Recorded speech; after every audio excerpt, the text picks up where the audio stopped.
Bismillahirrahmanirrahim. Assalamualaikum warahmatullahi wabarakatuh.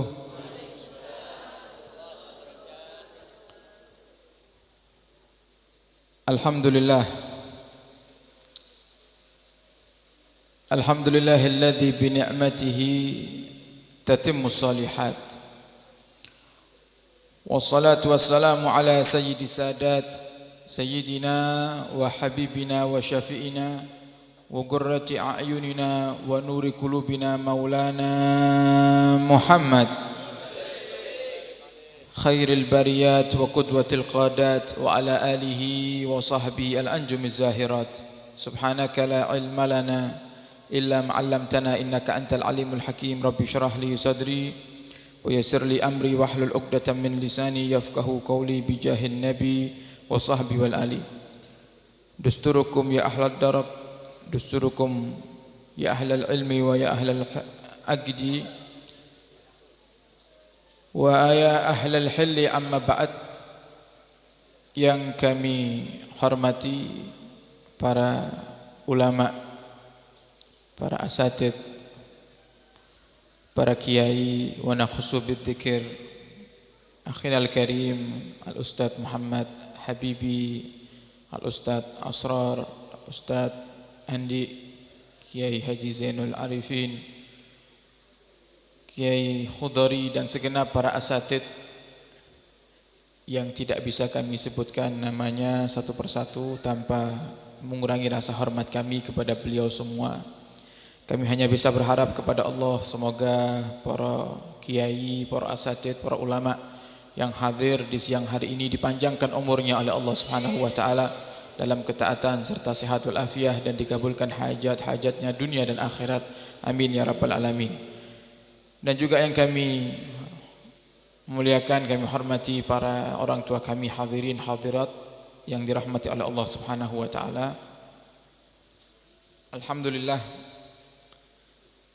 di siang hari ini kita bisa berkumpul dalam satu majelis yang insyaallah penuh dengan keberkahan, yang masya Allah juga kita lihat semakin hari jamaah tasfili semakin kompak.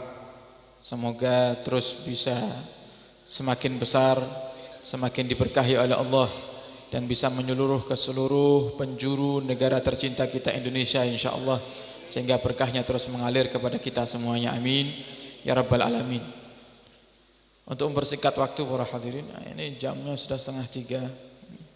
Ini perjalanan tadi karena tutup ini di Ngadi, harus muter lewat Ngantru, lewat kota Kediri, macet.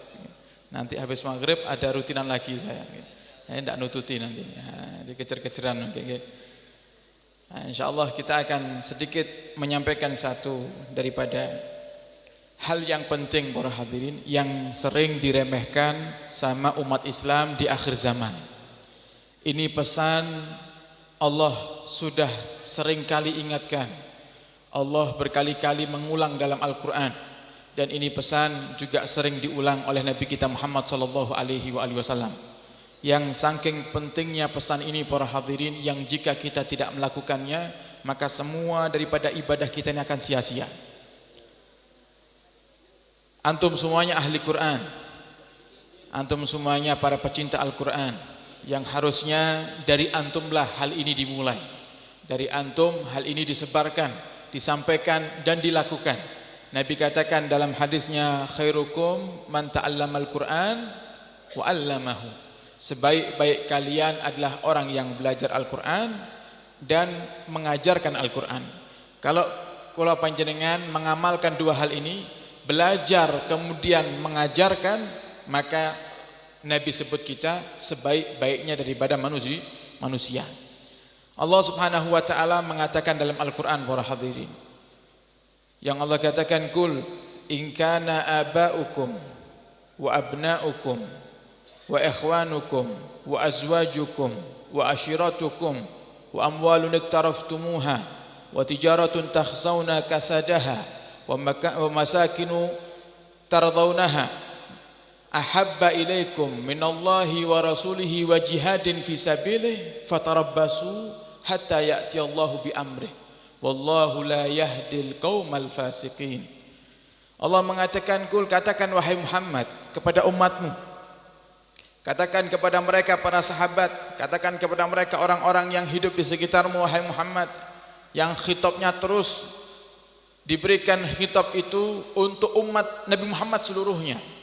Yang kata Allah, katakan wahai Muhammad kepada mereka, "In kana aba'ukum," kalau orang tua kalian, anak-anak kalian, saudara-saudari kalian, suami istri kalian, dan keluarga kalian, tijarah, perdagangan yang kalian takuti kerugiannya, kemudian tempat tinggal yang kalian damba-dambakan, harta yang kalian selalu inginkan, yang kalian selalu cari-cari, jika semuanya itu lebih kalian cintai daripada tiga hal ini, yaitu lebih kalian cintai daripada Allah, lebih kalian cintai daripada Rasulullah, lebih kalian cintai daripada jihad berjuang di jalan Allah, maka apa kata Allah? Fatarabbasu, maka tunggu hatta ya'ti Allah bi amrih, sampai Allah datangkan perkara-perkaranya. Wallahu la yahdil qaumal fasikin, dan Allah tidak memberikan hidayah dan petunjuk kepada orang-orang yang fasik. Allah menyebut para hadirin orang yang meninggalkan tiga hal ini, yaitu cinta Allah, cinta Nabi, dan cinta berjuang di jalan Allah Subhanahu wa taala. Allah golongkan mereka termasuk golongan orang-orang yang fasik. Maka kita ibadah, kita cinta sama Allah, kita cinta sama Nabi, tapi yang satu sering kita tinggalkan. Yang insyaallah kalau kita ditanya, Bapak Ibu ditanya, kira-kira Bapak Ibu cinta sama Allah napa mboten kira-kira? Cinta mboten kira-kira? Cinta. Cinta Nabi apa tidak kira-kira? Cinta. Yang terakhir, sudah berjuang atau belum? Ini yang jadi pertanyaan kita para hadirin. Yang Allah perintahkan dua, yang Allah perintahkan tiga, tapi yang sering kita lakukan hanya dua saja. Dikuatkan dengan hadis Nabi kita Muhammad sallallahu alaihi wasallam. Dan ini hadis luar biasa. Ketika kami menemukan hadis ini, ya Allah, itu menambah semangat para hadirin. Serasa kami itu ingin mengatakan, ya Rabb, kami berniat mulai hari ini kami wakafkan semua daripada tenaga kami, semua daripada apa yang saat ini kau berikan kepada kami, ya Allah, dari tenaga kesehatan, kami gunakan untuk berjihad di jalan-Mu, ya Rabb. Kenapa? Nabi katakan, la tazalu la ilaha illallah tanfa'u ala man qalaha wa taruddu anhumul adab wan nikmah ma lam yastakhifu bihaqqiha. Kata Nabi, kalimat la ilaha illallah yang kita yakini dalam hati, yang artinya tiada Tuhan selain Allah, kalimat la ilaha illallah yang sering kita baca, yang Nabi mengatakan selama kalimat la ilaha illallah itu dibaca oleh orang yang membacanya, maka Allah akan mencegah dirinya daripada segala macam madarat. Allah akan mencegah dirinya daripada segala macam bahaya, dan akan bermanfaat yang banyak untuk orang yang membaca la ilaha illallah, tapi dengan syarat malam yastakhifu bihaqqiha, selama orang tersebut tidak meremehkan daripada haknya la ilaha illallah. Jadi kalimat la ilaha illallah ini kira-kira sering kita baca nama buatan kira-kira. Di dalam salat jika kita tidak mengucapkan la ilaha illallah, sah apa tidak salatnya? Tidak sah. Ketika tahiyat kita katakan asyhadu an la ilaha illallah wa asyhadu anna Muhammadan Rasulullah.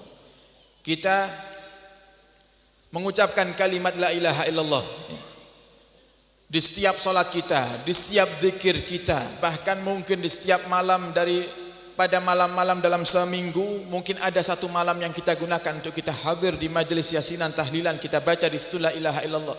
Semua kalimat la ilaha illallah yang kita baca, baik mungkin anda yang istiqamah mengamalkan ratibul haddad, kita baca la ilaha illallah. Semua la ilaha illallah yang kita baca ini tidak bermanfaat selama kita tidak memperhatikan haknya la ilaha illallah.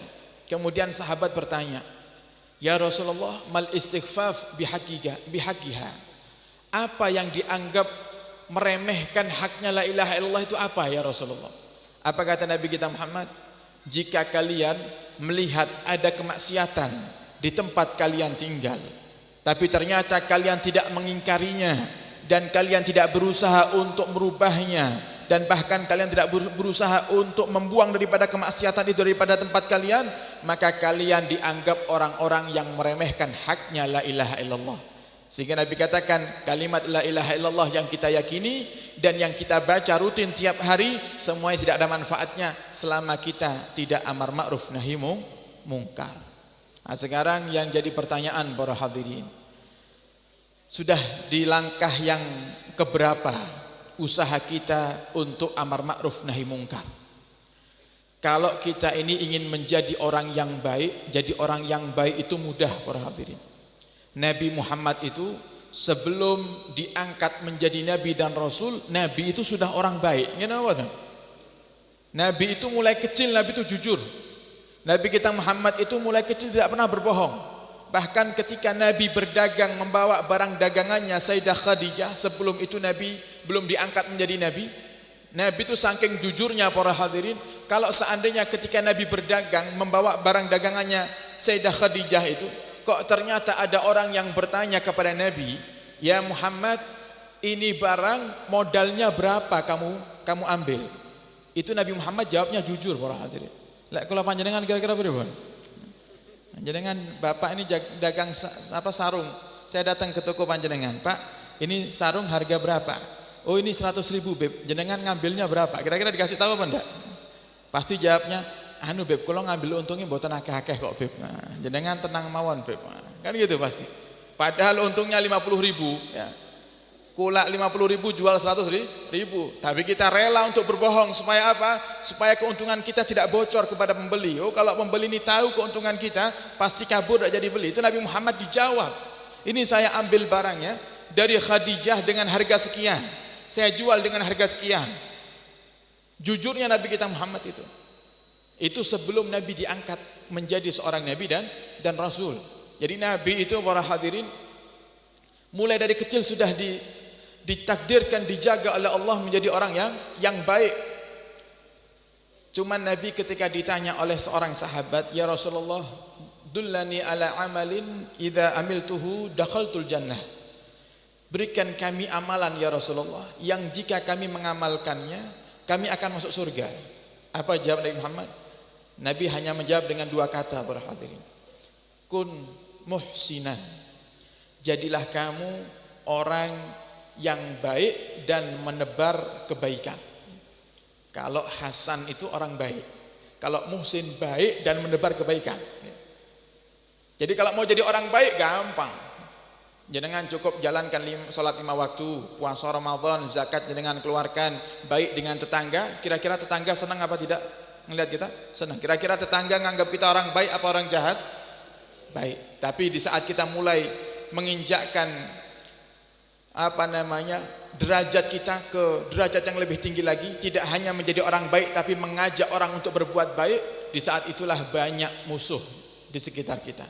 Di saat itulah banyak orang-orang yang tidak suka dengan kita. Anda yang sudah ahli sholat, Anda ngelihat tetangga Anda saat ini belum sholat, coba Anda ajak dia untuk sholat. Kira-kira apa yang terjadi? Kalau dia orang yang ternyata ditakdirkan sama Allah akan mendapatkan hidayah, dia akan terima dengan lapang dada. Diingatkan, "Pak, jenengan itu muslim, jenengan wajib sholat." Oh, kok ternyata dia termasuk orang yang mendapatkan hidayah, dia akan nurut dengan apa yang kita sampaikan. Tapi terkadang kebanyakannya di saat kita sudah menjalankan sholat dan kita ingin mengajak orang lain untuk sholat, yang ada apa? Terkadang orang itu marah kepada kita. "Wis ta, awakmu iki lek sholat wis sholat to, ora usah ngurusi aku. Wis urusan awakmu dhewe." Nah, kan gitu seringnya. Kenapa? Karena kita hendak menjadi orang yang dikatakan sama Nabi Muhammad adalah seorang yang muhsin, seorang yang baik dan mengajak kepada kebaikan. Makanya Nabi di saat sebelum diangkat menjadi Nabi dan Rasul, dan di saat sebelum diperintahkan oleh Allah untuk berdakwah dengan jahron, berdakwah dengan terang-terangan, Nabi itu dicintai sama orang Mekah para hadirin. Nabi itu disayangi sama orang Mekah. Makanya ketika kisah yang masyhur bagaimana ketika Allah perintahkan Nabi untuk memulai dakwahnya secara terang-terangan, Nabi naik ke atas bukit yang ada di dekat Ka'bah, entah itu Safa atau Marwah. Nabi naik ke atas bukit tersebut. Kemudian Nabi menyeru dengan satu kode yang kalau diseru di Mekah waktu itu adalah menunjukkan adanya keadaan yang darurat. Sehingga Nabi teriak dengan kalimat tersebut. Orang-orang Mekah itu kumpul di bawah bukit. Karena apa? Mendengar suara Nabi Muhammad SAW. Kemudian Nabi katakan apa kepada semua penduduk Mekah itu yang berkumpul di bawah bukit? Nabi berkata, wahai ahlu Mekah, wahai penghuni Mekah, seandainya aku kabarkan kepada kalian bahwasanya di belakang bukit ini ada musuh yang akan menyerang kita, apakah kalian percaya? Apa jawabnya ahlu Mekah? Tentu kami percaya wahai Muhammad. Karena kamu mulai kecil tidak pernah berbohong. Kamu mulai kecil tidak pernah berdusta wahai Muhammad. Pasti kami akan percaya kepadamu. Kemudian Nabi katakan, maka para ahlu Mekah, aku membawa kabar yang lebih penting dan lebih darurat daripada kabar datangnya musuh dari balik bukit ini. Kabar apa itu wahai Muhammad? Tinggalkan agama kalian, kata Nabi Muhammad. Peluklah agama Islam. Tapi apa yang terjadi? Di saat itu ada orang-orang kafir yang menertawakan Nabi. Ada yang langsung meninggalkan Nabi begitu saja. Bahkan ada yang mencaci maki Nabi. Di antara yang mencaci Nabi adalah paman Nabi sendiri, yang diabadikan oleh Allah dalam Al-Quranul Karim. Siapa? Abu Lahab. Abu Lahab mengatakan, alihada jama'tana, tabban laka ya Muhammad, alihada jama'tana, celaka kamu wahai Muhammad, hanya karena itu kau kumpulkan kami di bawah bukit ini wahai Muhammad. Dibilang celaka Nabi Muhammad, dibalas sama Allah SWT dalam Al-Quran, tabbat yada abi lahabin watab. Allah langsung yang balas, celaka itu Abu Lahab. Sehingga Allah abadikan itu Abu Lahab dalam Al-Quran, bahwasanya Abu Lahab adalah penghuni nerakanya Allah Subhanahu wa ta'ala. Nah itu Nabi Muhammad ketika membawa daripada dakwahnya, ingin menjadi seorang yang muhsin atas perintah Allah, mengajak orang kepada yang baik dan mencegah mereka daripada kemungkaran. Di saat itulah mulai muncul musuh-musuhnya Nabi kita Muhammad sallallahu alaihi wasallam. Sehingga banyak di antara kita itu para hadirin yang mencari aman. Wis timbangane susah-susah ngandani tonggo, ngandani keluarga, ngandani anak, daripada nanti malah saya itu dilawan, malah saya itu disakiti, mending saya diam saja. Tidak bisa para hadirin. Berarti kita telah meninggalkan satu kewajiban, yang itu kewajiban yang penting. Sampai Nabi Muhammad juga mengatakan, ayuhan nas muru bil ma'ruf wanhau anil munkar. Wahai manusia, wahai umatku, kata Nabi Muhammad, perintahkan orang lain untuk berbuat baik dan cegah mereka untuk berbuat kemungkaran. Apa kata Nabi Muhammad? Sebelum kalian berdoa, tapi doa kalian tidak diterima oleh Allah Subhanahu wa taala. Sebelum kalian beristighfar, tapi istighfar kalian tidak diterima oleh Allah Subhanahu wa taala. Makanya terkadang kita ini perlu merenung, ya, membaca daripada hadis-hadis Nabi ini supaya kita bisa sadar para hadirin. Kiranya apa yang sampai detik ini menjadi sebab kenapa doa saya belum dikabulkan sama Allah Subhanahu wa taala. Oh, ternyata kita termasuk golongan orang yang ahli ibadah tapi malas berjuang. Orang yang ahli ibadah tapi malas mengajak kepada kebaikan. Sehingga itu penyebab daripada doa kita belum dikabulkan sama Allah Subhanahu wa taala. Sayyidina Abu Darda beliau menambahkan, berdakwahlah kalian. Muru bil ma'ruf, ajak orang untuk berbuat baik, cegah mereka untuk berbuat kemungkaran. Apa kata beliau? Sebelum orang-orang yang soleh yang ada di sekitar kalian, ketika kalian minta doa kepada mereka, atau ketika mereka berdoa, doa mereka tidak diterima oleh Allah. Walinya ini, orang solehnya. Sekarang banyak orang soleh di sekitar kita nih para hadirin. Yang kadang Masya Allah, kita ini kalau datang sama ustadz, datang ke kiai, datang ke para habaib, bawa air minta doa. Ustadz Habib tolong doakan, ini anak saya sakit. Ustadz Habib tolong doakan saya, ini rezeki saya pas lagi seret-seretnya nih. Habib tolong doakan, ini saya mulai merintis usaha, semoga lancar, semoga tidak bangkrut lagi. Kok ternyata setelah didoakan besok bangkrut. Yang minta sembuh didoakan besok malah tambah sakit. Kadang itu kita dengan menunjukkan keras hatinya kita. Waduh, iki Habib dungone ra mandi belas iki. Ngono to. Ki kiai dungone ra mandi belas. Bukan kiainya yang tidak mandi doanya, bukan Habibnya yang tidak dikabulkan doanya, tapi kita yang minta doa karena kita tidak ikut andil dalam perjuangan dakwah, tidak diterima doa kita sama Allah Subhanahu wa taala. Nabi yang mengatakan ini para hadirin. Maka ini pentingnya kita berjuang. Selalu saya suarakan, ayo yang masih malas berjuang, yang masih malas untuk menyuarakan kebenaran, yang masih malas untuk mengajak orang untuk berbuat baik. Ayo, paling tidak para hadirin, kalau kita tidak bisa ikut andil dalam sebuah perjuangan di satu lembaga misalnya, paling tidak Anda berjuang. Anda berjuang sendiri. Di mana Anda berjuang? Oh, Anda yang para suami, dakwah kepada para istri. Anda yang sudah menjadi orang tua, dakwah kepada anaknya. Orang tuanya Masya Allah ahli Quran, orang tuanya ahli salat, orang tuanya ahli ibadah, tapi anaknya tidak salat. Jangan dikira tidak ditanya sama Allah. Ditanya para hadirin. Yang terkadang ibadah kita yang luar biasa banyaknya tidak ada manfaatnya sama sekali nanti di akhirat, cuma gara-gara anak kita ini. Di saat Allah mau masukkan kalau panjenengan ke dalam surga, anak muncul, ya Allah, bapakku kok masuk surga ya Allah, kenapa saya anaknya masuk neraka? Saya tidak pernah membaca Al-Quran karena orang tua saya sibuk baca Al-Quran sendiri.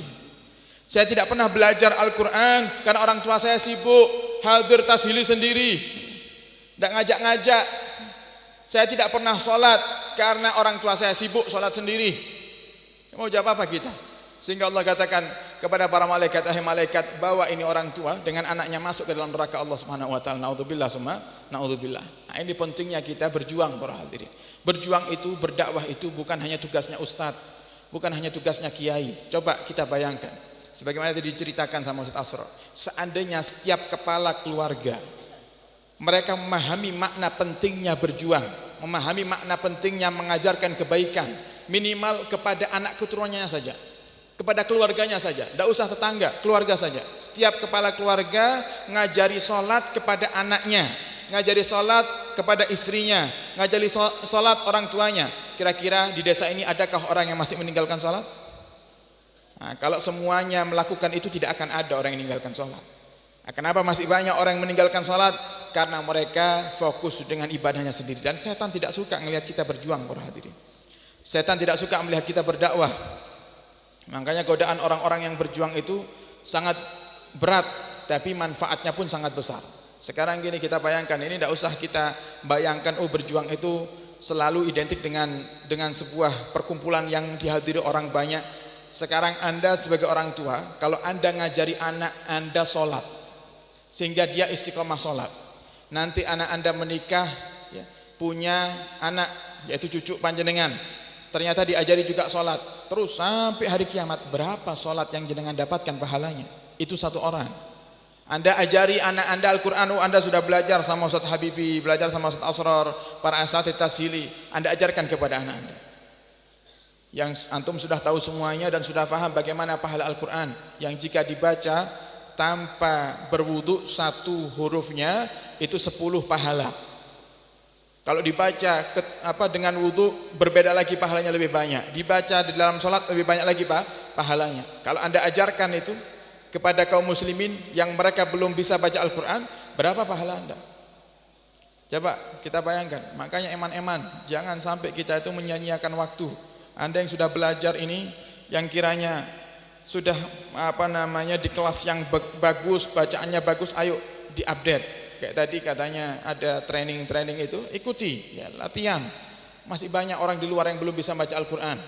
Niat, ya Allah, dengan saya baca Al-Quran, semoga saya juga bisa mengajarkan Al-Quran. Nabi katakan khairukum man ta'allama Al-Quran wa 'allamahu. Yang baik di antara kalian yang belajar Quran dan mengajarkan Al-Quran. Maka eman-eman para hadirin, ayo perjuangkan. Dan biasanya pahala daripada sebuah perjuangan itu yang paling besar adalah yang berjuang di awal.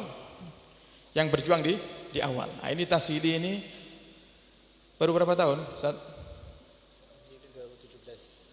Mulai 2000 di Kertasana di sini 2 tahun ya, 2 tahun ya, 3 tahun 3 tahunan itu 3 tahunan masih butuh banyak bantuan dari panjenengan. Ini beliau berempat ya, Ustaz Habibi, Ustaz Asrar, Ustaz Andi, Ustaz Bambang ya, ini berempat, kurang berempat ini ya. Tadi diceritakan ya, yang satu ditarik ke Cirebon sudah bingung ya.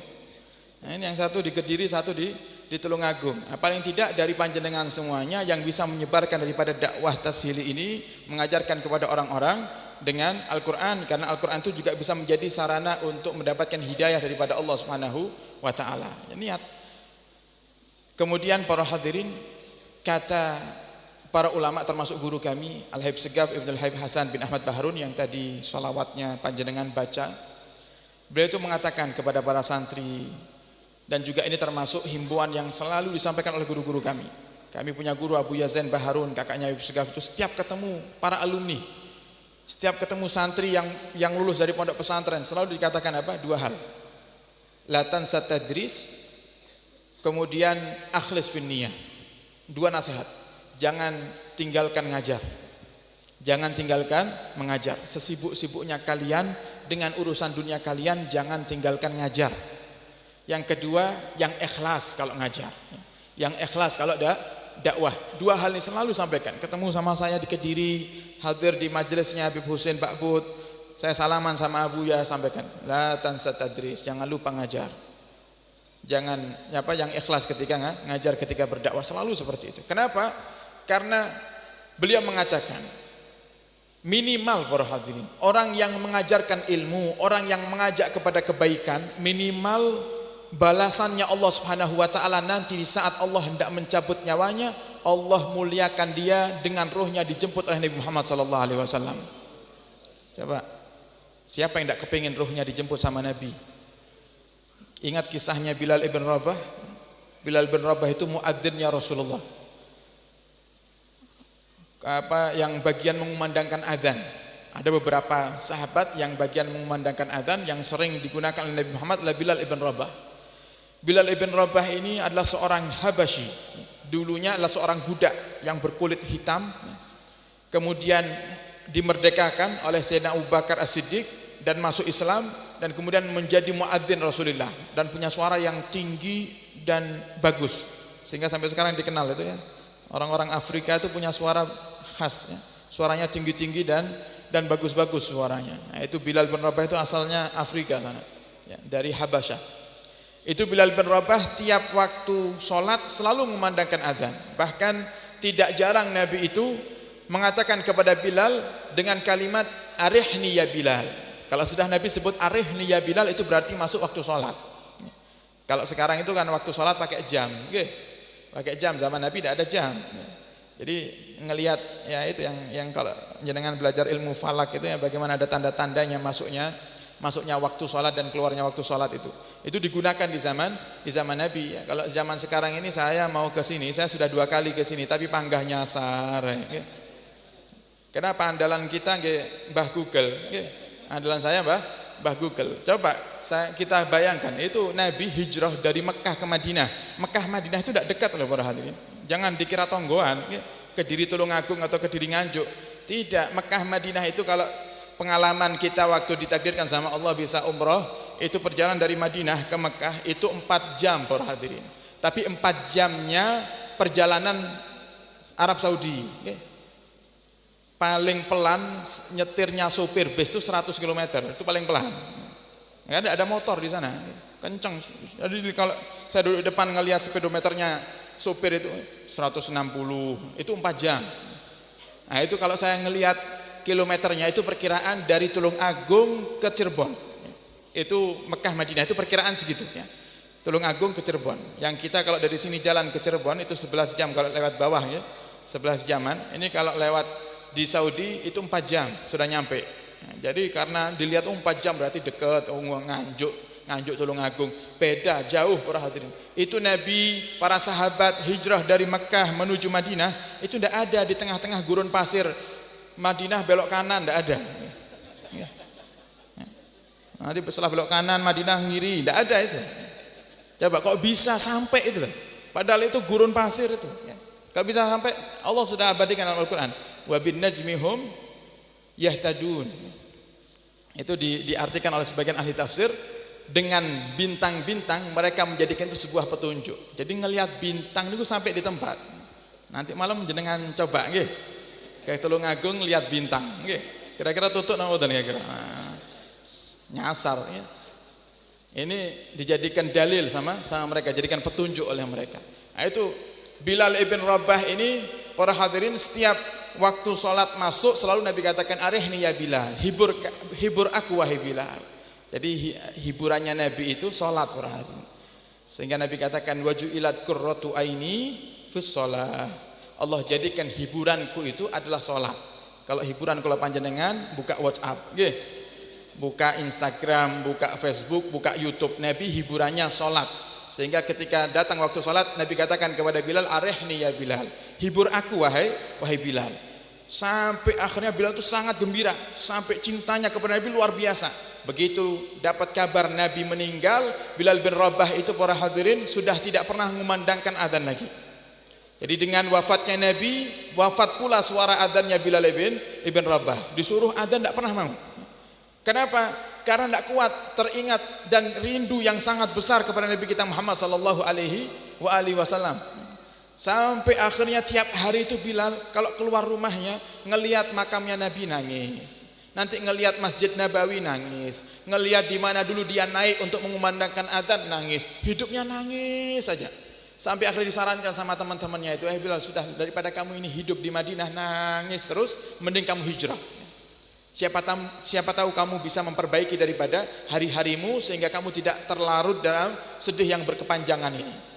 Pergi Bilal akhirnya hijrah ke tempat yang jauh para hadirin. Yang perjalanan itu ditempuh dengan waktu yang sangat panjang sekali. Begitu sampai di tempat di mana beliau menuju daripada hijrahnya, sampai di sana Bilal bin Rabah tidur di waktu malam, langsung bermimpi Rasulullah dan Rasulullah mengatakan apa kepada Bilal? Ma hadzal jafa ya Bilal. Alangkah kerasnya kamu tuh wahai Bilal. Kok tega kamu meninggalkan aku wahai Bilal? Terkejut Bilal bin Rabah, bangun nangis dan bercerita kepada istrinya. Besok harinya langsung kembali lagi ke Madinah Al-Munawwarah. Kembali ke Madinah Al-Munawwarah tentunya dengan perjalanan yang panjang, bisa sebulan bahkan lebih daripada sebulan perjalanan itu. Begitu masuk ke Madinah Al-Munawwarah, tempat pertama yang dituju sama Bilal adalah makam Nabi kita Muhammad sallallahu alaihi wasallam. Berziarah ke makam Nabi, tidak lama ketemu dengan Sayyidina Abu Bakar atau Sayyidina Umar bin Khattab yang beliau mengatakan, ya Bilal, alhamdulillah kamu kembali ke tempat kami, kamu kembali ke Madinah. Tolong wahai Bilal, nanti di saat masuk waktu sholat kumandangkan adzan. Apa kata Bilal? Tidak wahai Umar, saya sudah tidak mampu untuk mengumandangkan adzan. Saya tidak kuat, diminta oleh para sahabat selalu menolak Bilal bin Rabah. Alasannya tidak kuat. Sampai tidak lama datang kedua cucu Nabi Muhammad sallallahu alaihi wasallam, Sayyidina Hasan dan Sayyidina Husain, yang di saat itu dengan kerinduan yang besar kemudian kedatangan kedua cucu Nabi yang dikatakan Sayyidina Hasan itu miripnya dengan Nabi Muhammad dari pinggang ke atas. Sayyidina Hasan mirip sama Nabi dari pinggang ke atas, Sayyidina Husain mirip sama Nabi dari pinggang ke bawah. Jadi kalau dua-duanya datang bersamaan sudah persis seperti Nabi sedang datang saat itu. Langsung dipeluk sama Bilal bin Rabah. Kemudian Bilal mengatakan ketika memeluk Sayyidina Hasan dan Sayyidina Husain, demi Allah, aku mencium daripada harumnya tubuh kakek kalian wahai Sayyidina Hasan dan Sayyidina Husain. Harumnya Rasulullah ada di tubuh kalian. Tidak hanya kalian mirip dengan kakek kalian Rasulullah, tapi harumnya pun juga ada di tubuh kalian. Kemudian Sayyidina Hasan mengatakan kepada Bilal bin Rabah, waktu itu masih muda sekali Sayyidina Hasan dan Sayyidina Husain, wahai Bilal, tolong kumandangkan adzan sebagaimana dahulu zaman kakek kami masih hidup, kau kumandangkan adzan. Kami rindu dengan suaramu wahai Bilal. Karena yang minta kedua cucunya Rasulullah, Bilal bin Rabah tidak berani menolak dan diiyakan oleh Bilal bin Rabah. Begitu datang waktunya salat tiba, Bilal bin Rabah naik ke tempat yang di mana tempat itu adalah tempat dahulu dia kumandangkan adzan. Dia teriak sekencang-kencangnya dengan suaranya yang indah, Allahu Akbar, Allahu Akbar. Itu penduduk Madinah langsung kaget para hadirin. Mereka terkejut sampai mereka itu keluar dari rumahnya. Yang muda keluar, yang tua keluar, meninggalkan daripada pekerjaannya, meninggalkan rumahnya mencari sumber suara tersebut. Bahkan ada di antara mereka yang keluar untuk mencari suara Bilal itu dengan sambil mengatakan apa? Abu Isa Rasulullah, Abu Isa Rasulullah, apakah Rasulullah hidup kembali? Apakah Rasulullah hidup kembali? Karena suara ini hilang dengan hilangnya Nabi kita Muhammad sallallahu alaihi wasallam. Apakah Rasulullah hidup? Apakah Rasulullah hidup kembali? Begitu berkumpul di bawah daripada Bilal bin Rabah, semuanya menangis. Sehingga dalam sejarah dikatakan tidak pernah kota Madinah itu dibanjiri oleh tangisan manusia kecuali dalam dua keadaan. Yang pertama ketika wafatnya Nabi Muhammad, dan yang kedua ketika Bilal bin Rabah mengumandangkan adzannya kembali. Begitu sampai di perkataan asyhadu anna, terhenti Bilal bin Rabah. Menyebut nama Nabi sudah tidak mampu. Saking rindunya Bilal, bahkan dalam riwayat Bilal terjatuh, Bilal pingsan. Kemudian tidak lama dari kejadian itu para hadirin, Bilal bin Rabah sakit yang akhirnya beliau wafat. Ada seorang sahabat yang bermimpi bertemu dengan Bilal. Setelah Bilal wafat, sahabat ini bermimpi dan bertanya, "Wahai Bilal, bagaimanakah rasanya sakaratul maut?" Yang kami tahu wahai Bilal, sakaratul maut itu sangat sakit sekali. Sehingga Nabi pernah mengatakan sakitnya sakaratul maut itu lebih sakit daripada tubuh kita dicincang menggunakan pedang yang paling tajam sedunia 70 kali lebih. Aku tanya kepadamu wahai Bilal, gimana rasanya sakitnya sakaratul maut? Apa kata Bilal? Aku tidak merasakan sakitnya sakaratul maut sedikit pun. Bagaimana bisa wahai Bilal? Sedangkan Nabi katakan itu sangat sakit sekali. Apa kata Bilal bin Rabah? Karena di saat aku wafat, Nabi Muhammad datang menjemputku. Sehingga aku melihat wajah indah Sayyidina Muhammad, melihat senyuman yang indah daripada lisan Sayyidina Muhammad. Semua rasa sakit yang aku rasakan tidak terasa semuanya. Coba itu yang kita harapkan para hadirin. Maka gimana caranya? Satu-satunya cara. Dan Imam Ali Al-Habsyi beliau mengatakan tidak ada sesuatu yang paling membanggakan hati Nabi melebihi daripada melanjutkan perjuangannya. Kalau kula panjenengan kepingin nyenangkan hati Nabi, jenengan kepingin mendapatkan senyuman Nabi, mendapatkan syafaat Nabi, dibanggakan sama Nabi sebagaimana Nabi katakan ana mubahin bikumul umama yaumal qiyamah. Aku akan banggakan kalian nanti di hari kiamat. Jika memang kita pengen itu, kata Imam Ali bin Muhammad Al-Habsyi, dakwah, ajarkan kebaikan, ajak orang untuk berbuat baik. Maka jangan tinggalkan eman-eman para hadirin. Semoga dengan kita berjuang di jalannya Allah, melanjutkan lisan Nabi kita Muhammad, Allah takdirkan kita bisa wafat dalam keadaan ruh kita dijemput oleh ruh Nabi kita Muhammad sallallahu alaihi wasallam. Amin ya rabbal alamin. Maka mari yang semangat diajak. Tahun ini alhamdulillah ada perkembangan. Kalau tidak salah saya pernah hadir yang pertama ya. Apa hadir ya? Apa yang Maulid ya, itu lupa saya. Yang di Masjid Nur Muhammad ya. Alhamdulillah saya lihat lebih banyak lagi berarti sekarang yang hadir. Insyaallah tahun depan lebih lagi, lebih banyak lagi. Sampai harus menyewa tempat yang besar insyaallah. Harus. Dan ini semuanya akan terwujud dengan jasa panjenengan semuanya. Ajak yang belum ngaji, bisa ngaji Quran, ajak untuk hadir. Ajak untuk belajar. Suarakan tashili. Kemudian kalau kita tidak bisa mengajarkan, menjadi seorang pengajar atau trainer seperti tadi ya, orang yang melatih daripada bacaan Al-Quran, kalau kita tidak bisa, paling tidak kita berjuang dengan mengajak para hadirin. Apa susahnya mengajak? Tugas kita itu hanya mengajak.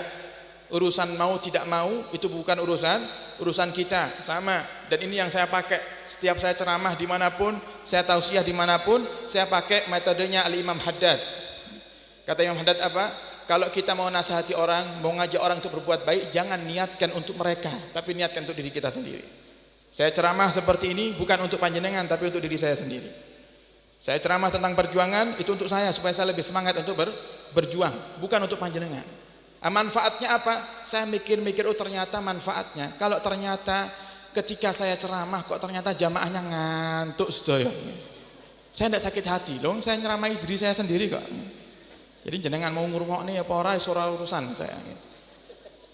Yang penting saya diundang untuk menyampaikan nasihat, ya saya sampaikan amanat, gitu aja. Ya, amanat. Maka tugas kita kalau kita pakai metodenya Imam Haddad ini, itu tidak hanya kita gampang tersinggungan kalau ternyata orang yang kita ajak tidak mau, tidak akan tersinggung kita. Yang kedua, dakwah dengan cara ini lebih menyentuh ke hati para sami'in. Kalau kita niati untuk diri kita, lebih menyentuh daripada kita tidak niati untuk diri kita. Lebih menyentuh ke hatinya sami'in. Kemudian yang ketiga, manfaatnya dan yang terpenting, supaya kita terlepas daripada apa yang dikatakan oleh Allah dalam Al-Quran. Atamuruna an-nasa bil birri wa tansawna anfusakum wa antum tatluna al-kitab afala ta'qilun. Kau perintahkan orang untuk berbuat baik, sedangkan kamu lupa dengan dirimu sendiri. Kau suruh orang untuk sholat, kamu tidak sholat. Kau suruh orang untuk ngaji Quran, kamu tidak ngaji Quran. Sedangkan kalian tahu daripada dalilnya, kalian tahu daripada bahayanya. Afala ta'qilun. Apakah kalian berakal? Kata Allah. Di mana akal kalian? Nah, supaya kita keluar daripada hal tersebut, kita niatkan semua nasihat kita untuk diri kita sendiri. Maka di saat dengan mengajak orang, ayo ikut tasili, kok ternyata orangnya tidak mau, bahkan mungkin marah, atau bahkan melontarkan sebuah kalimat yang menyinggung perasaan kita, Tidak urusan para hadirin. Yang penting saya sudah nyampaikan. Nabi Muhammad itu kalau selalu menyampaikan hal penting, selalu Nabi akhiri dengan apa? Allahumma qad balagtu. Allahumma qad balagtu. Ya Allah, saya sudah sampaikan. Ya Allah, saya sudah sampaikan. Artinya Nabi menyadari kalau hidayah itu dari Allah. Kalau Nabi saja menyadari hidayah itu dari Allah, lah terus siapa kita gitu loh. Siapa kita yang kepingin setiap ngomong harus turuti omongannya? Siapa kita ibadah tidak kayak Nabi, kayak kepingin hasilnya kayak Nabi. Nabi itu dakwah para hadirin tidak pakai ngomong orang bisa masuk Islam. Itu Nabi Muhammad. Cuman disentuh. Ada seorang kafir yang mau bunuh Nabi, pura-pura jadi muslim, ikut tawaf sama Nabi. Bawa pisau di belakang kain ihramnya, bawa pisau. Begitu sudah dekat dengan Nabi Muhammad menoleh.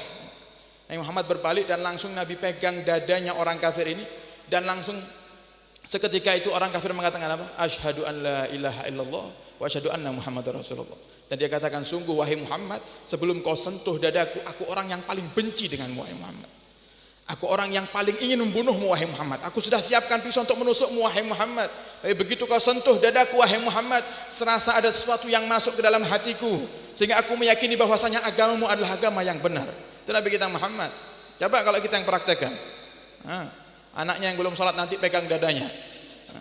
Jadi ahli sholat atau taman daplek gitu. Beda cara. Makanya ini diamalkan oleh para santri. Ketika mereka sowan kepada gurunya, mereka minta untuk disentuh dadanya. Kenapa? Ini caranya Nabi. Caranya Nabi. Karena tangannya berbeda para hadirin. Kalau tangan kita ini banyak maksiat. Itu ada satu kisah sebagai penutup. Ada seorang soleh, seorang imam namanya Al-Imam Dhunnun. Al-Imam Dhunnun itu terkenal dengan mustajabnya doa. Kalau ada orang sakit selalu datang ke beliau, dan kalau didoakan sama beliau pasti sembuh. Allah kasih kesembuhan. Masyhur nih, sampai akhirnya apa? Jadi kalau ada orang sakit datang ke rumah beliau minta doakan itu, beliau nulis sesuatu di kertas. Kemudian kertas itu dimasukkan ke dalam air dan disuruh orang yang minta air itu untuk minum dari air tersebut. Dan Allah langsung tidak lama akan memberikan kesembuhan para hadirin. Dan beliau punya pembantu. Pembantunya ini penasaran. Kok bisa ya? Kertas dimasukkan ke dalam air, kemudian diminum sama orang yang sakit, Allah berikan kesembuhan. Apa kira-kira yang ditulis sama tuan saya Dhunnun ini? Akhirnya ketika Imam Dhunnun nulis, diintip sama pembantunya. Ternyata apa yang ditulis? Cuma satu huruf saja. Nun. Namanya kan Dhunnun. Yang ditulis nun. Jadi gambar mangkok kasih titik satu. Tak. Mangkok kasih titik satu. Tak. Digulung, masukkan ke air, diminumkan orang yang sakit, diberikan kesembuhan sama Allah Subhanahu wa taala. Sampai akhirnya suatu hari ada orang yang berobat. Pas Imam Dhunnun lagi tidak ada di rumah. Diterima sama pembantunya. Diterima. Ini biasanya tuanku ini ya, juraganku ini ada orang yang ngeluh sakit, cuman ngambil kertas nulis nun. Sudah saya dipraktekkan sama pembantunya. Nulis nun, masukkan ke kertasnya. Kemudian dipulang ini orang yang sakit, diminum, bukan tambah sehat tambah sakit. Besok balik ke rumahnya Imam Dhunnun, dan ternyata Imam Dhunnun ada di situ. Ya Imam, saya mohon doanya lagi wahai Imam, kemarin airnya belum mujarrab. Imam Dhunnun mikir, air yang mana gitu loh. Air yang mana? Saya perasaan baru pertama kali ketemu jenengan ini gitu loh. Loh, saya kemarin datang ke sini, cuman panjenengan tidak ada. Kemudian digantikan sama murid panjenengan. Padahal membantunya nih, murid panjenengan. Kemudian dia tulis di satu kertas, dia masukkan ke air. Ternyata Allah masih belum berikan kesembuhan. Mungkin ikhtiar saya yang kedua ini Allah akan berikan kesembuhan. Akhirnya Imam Dhunnun itu ketawa-ketawa. Ini kerjaane fulan bin fulan ini ya. Nulis akhirnya beliau nun, dimasukkan ke air, bawa pulang, diminum sembuh. Akhirnya dipanggil itu pembantunya. Ya waladi, katanya kemarin itu nulis itu. Iya, kok malah sakit ya Imam ya? Kok enggak sembuh padahal tulisannya sama, hurufnya sama. Apa kata beliau? Tangannya beda. Tangannya beda. Abu Yazid Muhammad bin Alawi Al-Maliki, guru daripada guru besar para ulama-ulama yang ada di Indonesia ini, termasuk Abi Ihya Ulumuddin Pujon. Abu Yazid Maliki itu pernah ketika datang ke Jawa Timur, ketika itu entah ada gejolak ya, peperangan atau ada cuaca buruk, ketika beliau mau kembali ke Mekah, itu beliau datang ke Habib Soleh Muhsin Al-Hamid Tanggul, yang beberapa minggu yang lalu di Hauli di Tanggul Jember. Itu datang beliau, Abuya minta apa? Ya Habib, tuliskan untuk saya doakan saya supaya saya ini di perjalanan selamat. Kemudian Habib Soleh minta kertas, ambilkan kertas, tulis sesuatu, dilipat sama Habib Soleh. Ini kamu kantongi, kata Habib Soleh, jangan dibuka sampai kamu di Mekah. Jangan dibuka sampai kamu sampai di Mekah. Kemudian di amanat Abuya, di perjalanan dikantongi, tidak dibuka sama sekali. Begitu sampai di Mekah, penasaran Abuya Maliki, apa sebenarnya yang ditulis sama Habib Soleh Muhsin Al-Hamid Tanggul. Dibuka, ternyata apa tulisannya? Tulisannya pakai bahasa Indonesia. Bukan pakai bahasa Arab, pakai bahasa Indonesia tulisannya. Akhirnya beliau manggil santrinya dari Indonesia. Ini apa bacanya? Kata beliau dengan bahasa Arab kepada santrinya, ini apa bacanya? Apa tulisannya? Selamat. Selamat. Selamat. Itu apa? Santrinya ketawa, ini tulisannya selamat ya yang artinya assalamah. Assalamah. Coba wali beda, coba jenengan nanti nulis selamat ya. Tulis selamat.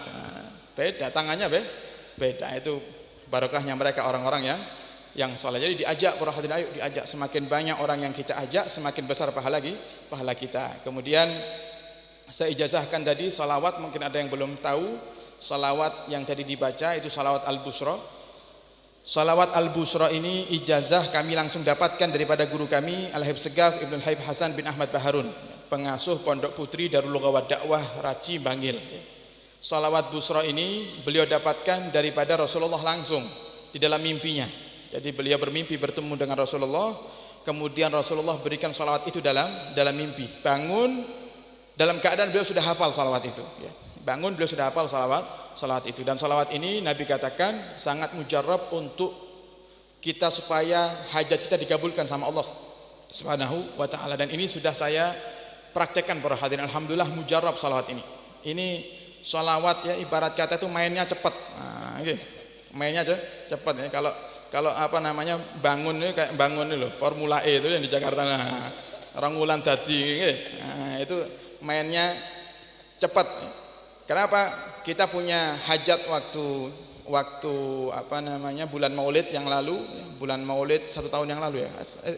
Bulan Maulid yang kemarin kita punya hajat untuk beli 1 tanah para hadirin. 1 tanah dengan harga 308 juta atau berapa itu lupa saya. Dan itu sudah sudah ada perjanjian waktu. Kira-kira kurang 2 minggu pelunasan itu tanah kurang 130 juta. Apa kurang 1 minggu ya? Lupa saya. 130 juta. Itu saya sama jamaah ngamalkan salawat itu, dan saya di rumah pun juga ngamalkan salawat itu. Saya baca sebanyak-banyaknya. Di jalan saya baca salawat itu. Saya niati, ya Allah, kalau memang tanah itu takdir untuk kami ya Rabb, maka tunjukkan daripada kekuasaanmu ya Allah dengan berkah salawat Al-Busra. Subhanallah para hadirin, tidak lama, cuman berapa hari kami ngamalkan itu. Di tengah-tengah kami lagi baca maulid ini dengan para jamaah, ada orang telepon saya tidak keangkat ya. Saya kalau lagi ceramah kadang tidak ngangkat telepon ya, tidak bisa ngangkat ya. Nah, kemudian orangnya WA, Habib tolong minta waktunya sebentar, saya ingin ngobrol sebentar aja sama Habib. Akhirnya anak-anak lagi salawatan, saya izin pinjam 1 kamar sama Sahibul Bait untuk saya telepon. Apa kata beliau? Habib, tanahnya kurang berapa? Saya bilang kurang 130. Semuanya saya lunasi Habib. Semuanya saya lunasi. Coba. Padahal saya jarang sekali ketemu dengan beliau. Beliau telepon saya dan jarang sekali beliau tuh hubungan sama saya lewat telepon tuh jarang. Subhanallah telepon waktu itu. Dan ini yang pertama para hadirin. Dan banyak lagi ya. Kemarin subhanallah kita punya hajat. Punya hajat tanah itu ada 1 tanah kecil di samping. Saya di awal bilang sama teman-teman, ini tanah semoga jadi milik kita. Karena ini tanah nanti kalau kita ingin perluasan bisa aksesnya cuma lewat tanah ini saja. Tanahnya kira-kira 15 ru kalau tidak salah itu. Dijual sangat murah sekali waktu itu ya. Dijual sangat murah sekali. Saya berharap semoga ada rezeki bisa kebeli tanah ini. Nah, kemudian kok ternyata orang yang punya tanah itu butuh duit. Ya. Butuh duit sedangkan kita tidak punya duit. Nah, kan repot ya. Tidak sinkron nih nggih. Tidak sinkron, tapi saya kepingin tanah ini jadi milik Asyifa. Saya kepingin. Akhirnya subhanallah saya bilang ke Pak Haji Mursyid, bismillah beli. Beli, nanti duitnya gimana? Ya sudah bilang aja kita beli gitu. Kita beli. Akhirnya subhanallah ada satu orang yang beliau bilang, "Beb, ini saya pinjami duit 10 juta. Yang sisanya harga tanahnya 19 juta, per hadirin. 15 ru 19 juta kan murah sekali itu. Oke. Yang 9 juta Beb saya utangi. Jadi saya infak 10 juta, yang 9 juta saya utangi. Nah, itu di situ saya mikir, ini 9 juta siapa yang bayar gitu nanti gitu. Nah, ini sudah ngamalkan salat busyra. Alhamdulillah ada tamu hari Ahad, setelah Ahad pagi beliau WA, "Beb, saya mau sowan ke rumah panjenengan." "Oh iya, Pak Haji silahkan," gitu. Saya zuhur ada di rumah. Jam 1 saya tunggu belum datang. Akhirnya beliau WA, "Habib, gimana kalau kita ketemuannya di tanah Mabes, tanah Asifa." Nah, kemudian kita duduk di atas tanah yang mau saya beli itu. Kita duduk di situ. Coba lihat. Kemudian beliau bilang, "Ini tanahnya siapa, Beb ini?" Itu tanah yang mau kita beli yang lagi utang 9 juta itu. Beliau tanya, "Ini tanahnya siapa?" "Ini tanah Pak Haji milik kita. Harganya 19 juta, sudah kita bayar 10 juta, sisa 9 juta. Jadi kita masih utang 9 juta. Berapa, Beb?" 9 juta. Minta beliau sama supirnya, "Coba lihat dompet saya sini." "Semoga ada 9 juta Beb di dompet," katanya. Dihitung 9 juta, persis ada 9 juta. Coba lihat, subhanallah. Janjian namu ke rumah, Allah gerakkan beliaunya untuk hadir ketemuan sama saya di tanah. Padahal saya tidak minta sama beliau untuk ketemuan di tanah itu.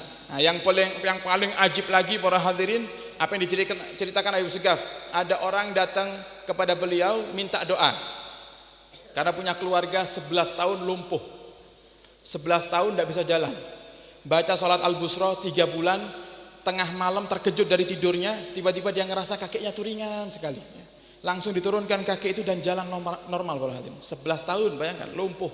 Ini makanya saya bilang ini sholat busra ini mainnya cepat nih. Nah, tinggal keyakinan kula panjenengan dalam mengamalkan. Saya ijazahkan kepada panjenengan semuanya. Nah, saya yakin nih punya hajat semuanya. Katanya ada yang muka-muka punya utang katanya. Nah, cocok nih. Main cepat ini. Pokok yakin. Tidak usah mikir caranya gimana. Tidak usah mikir. Itu bukan urusan kita caranya. Yang penting kita amalkan niat untuk baca sholawat dan niat berkah sholawat, Allah kabulkan hajat. Insya Allah dengan kita amalkan, dibaca para hadirin, afdolnya dibaca 41 kali setiap habis sholat subuh. Nah, terus beliau juga mengajarkan kalau memang bisa dibacanya 38 dibaca biasa, 39, 40, 41 dibaca dengan nada yang tadi itu. Dibaca dengan nada salawat tibil qulub. Insyaallah semoga dengan berkah salat al-busra hajat kula panjenengan dikabulkan sama Allah Subhanahu wa taala. Amin ya rabbal alamin. Wallahu a'lam bishawab. Kita tutup dengan kita doa bersama-sama. Bismillahirrahmanirrahim. Alhamdulillahirabbil alamin. Allahumma shalli wa sallim ala sayyidina Muhammadin fil awwalin wal akhirin wa shalli wa sallim ala sayyidina Muhammadin fi kulli waqtin wa hin. وصلي وسلم على سيدنا محمد حتى ترث الأرض من عليها وأنت خير الوارثين. Allahumma ya Allah, ampunilah dosa kami semua ya Rabb. Dosa yang berkumpul di tempat yang mulia ini ya Allah. Kami ingin pulang dari tempat ini ya Allah dalam keadaan semua dosa kami telah Kau ampuni. Dan ya Rabb bijahil Quran nawwir qulubana biha ya Rabb. Nawwir qulubana bi ayatiha ya Allah. Nawwir qulubana ya Allah bi anwarihi ya Rabb. Dan ya Allah dengan berkahnya Al-Quran, berikan cahaya Al-Quran dalam hati kami ya Allah. Tanamkan dalam hati kami semangat untuk menghidupkan Al-Quran di rumah kami ya Allah. Menghidupkan Al-Quran dalam setiap waktu kami ya Allah. Dan siapapun dari keluarga kami ya Allah yang mereka belum pernah menghidupkan Al-Quran dalam keluarganya, maka ya Allah mudahkan mereka untuk bisa membaca Al-Quran. Mudahkan mereka untuk menjadi ahli Quran. Dan dengan bijahil Quran ya Allah, dengan berkahnya Al-Quran, muliakan kami di dunia dan di akhirat ya Rabb. Berikan rahmat-Mu kepada kami ya Allah. Berikan hidayah-Mu kepada kami ya Allah. Kami semua yang berkumpul di tempat ini ya Allah, kami sadar kami banyak dosa ya Rabb. Mata kami sering memandang yang haram, lisan kami sering menggunjing orang, tangan kami sering berbuat zalim ya Allah, dan bahkan anggota tubuh kami sering kami habiskan untuk bermaksiat kepadamu ya Rabb. Maka dengan barakah Al-Quran ampuni dosa kami ya Allah. Maafkan kami ya Allah. Tutup aib kami ya Rabb. Fakama satarta uyubana fid dunya fasur uyubana fil akhirah. Sebagaimana Engkau telah menutup aib kami di dunia ini ya Allah, tutup aib kami nanti di akhirat ya Rabb. Tutup aib kami di padang mahsyar ya Rabb. tutup aib kami di yaumul hisab ya Rab, dan mudahkan kami ya Allah untuk masuk ke dalam surgamu bersama Nabi Muhammad. Dan ya Allah, Nabi-Mu pernah berkata, ana mubahin bikumul umama yaumal qiyamah, aku akan banggakan kalian nanti di hari kiamat.